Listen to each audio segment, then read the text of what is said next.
Oke, selamat datang teman-teman. Hari ini kita bakal bahas sesuatu yang wow, luar biasa banget.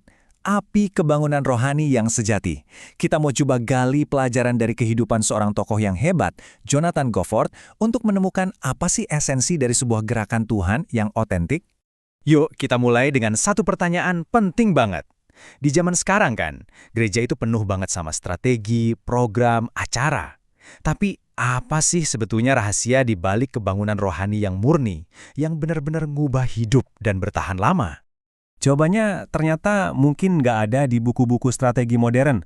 Malah jawabannya ada di kisah nyata seorang misionaris bernama Jonathan Goforth. Kisahnya dari Tiongkok, sahabat yang lalu justru punya kunci yang relevan banget buat kita hari ini. Oke, bagian pertama dari kisah Gofford ini menarik banget. Ini bukan soal kesuksesan instan, tapi soal persiapan. Dia itu ditempa dalam api penderitaan. Sebuah proses yang mungkin sering kita hindari ya, tapi ternyata krusial banget. Dan penderitaan yang dialami itu bukan main-main loh. Coba bayangin deh, dia dan keluarganya itu menghadapi penolakan yang tajam banget, penganiayaan fisik, bahkan sampai hampir dibunuh pas pemberontakan Boxer. Ini level kesulitan yang jujur aja kayaknya bakal bikin kebanyakan dari kita nyerah. Nah, disinilah kita nemuin satu kebenaran yang luar biasa. Ternyata, semua penderitaan itu bukan kecelakaan, bukan juga tanda kegagalan. Sebaliknya, itu justru jadi alat Tuhan buat ngebentuk dia. Penderitaan memurnikan imannya, menganturkan semua ketergantungan sama kekuatan diri sendiri, dan bikin dia jadi wadah yang siap dipakai buat pekerjaan yang jauh lebih besar. Oke, jadi setelah ditempa lewat penderitaan, apa dong yang jadi percikan apinya? Apa yang menyalakan kebangunan rohani itu? Jawabannya, simple, tapi dalam banget. Pertobatan yang sejati. Nah, ini bedanya kelihatan banget kalau kita bandingin sama zaman sekarang. Kita kan sering banget ya, kejebak fokus sama program-program keren, presentasi yang canggih, metrik keberhasilan, pokoknya yang kelihatan dari luar.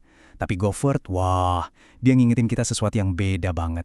Fokusnya itu bukan di situ. Fokusnya ada di kuasa Roh Kudus yang bekerja lewat pertobatan yang tulus, yang hasilnya apa? Hidup yang benar-benar dipulihkan dari dalam.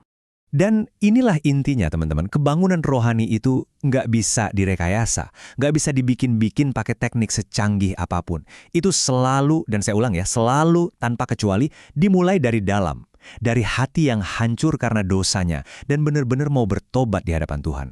Oke, kalau pertobatan itu percikan apinya, terus apa bahan bakarnya? Apa yang bikin api itu terus nyala, makin besar, dan berkobar? Buat Goforth, jawabannya cuma satu, kekuatan doa. Ini jujur sebuah pergeseran cara pandang yang radikal banget. Goforth itu nggak ngelihat doa cuma sebagai pembukaan acara atau pelengkap pelayanan. Buat dia, doa itu pekerjaannya itu sendiri. Dia yakin banget kalau kebangunan rohani itu bukan sesuatu yang dia hasilkan, tapi sesuatu yang Tuhan kasih sebagai jawaban atas doa yang tekun, gigih, dan penuh iman. Dan kutipan ini rasanya ngena banget ya buat kita sekarang kan. Kita mungkin punya segudang aktivitas, program yang bagus-bagus, tapi kalau doa nggak jadi pusatnya, kita itu sebenarnya lagi kehilangan sumber kekuatan utamanya. Gofford ngingetin kita apa yang paling penting. Kisah Gofford ini kan inspiratif banget ya. Tapi pertanyaannya, apa artinya buat kita sekarang? Di sini? Hari ini? Oke, mari kita coba tarik benang merahnya dan lihat gimana kita bisa nerapin prinsip-prinsip ini. Gimana caranya kita nerusin obor ini. Jadi ada 3 langkah praktis nih yang bisa kita ambil dari kisahnya. Pertama, rangkul prosesnya. Maksudnya jangan takut sama cara Tuhan ngebentuk kita, sekalipun itu kadang terasa susah bahkan sakit. Biarin dia bekerja. Kedua, mulai dari diri sendiri. Nggak usah nunggu orang lain, nggak usah nunggu acara besar. Kebangunan rohani itu mulainya dari hati kita sendiri hari ini juga. Dan yang ketiga, kembali pada doa. Kembalikan doa ke tempat yang seharusnya, bukan cuma sekedar rutinitas, tapi jadi pusat, jadi mesin penggerak kehidupan rohani kita. Ini pemikiran yang penting banget buat kita pegang teman-teman. Belajar soal kebangunan rohani di masa lalu, itu bukan cuma buat nostalgia, bukan pelajaran sejarah yang keren aja. Ini tuh panggilan yang mendesak, sesuatu yang kita butuhkan banget buat gereja dan dunia kita sekarang ini. Nah, jadi pertanyaan terakhir ini bukan lagi soal Jonathan Gofford, tapi soal kita. Soal Anda dan saya. Kisahnya udah nunjukin kalau Tuhan itu rindu banget nyalain apinya lagi lewat hidup orang-orang yang siap.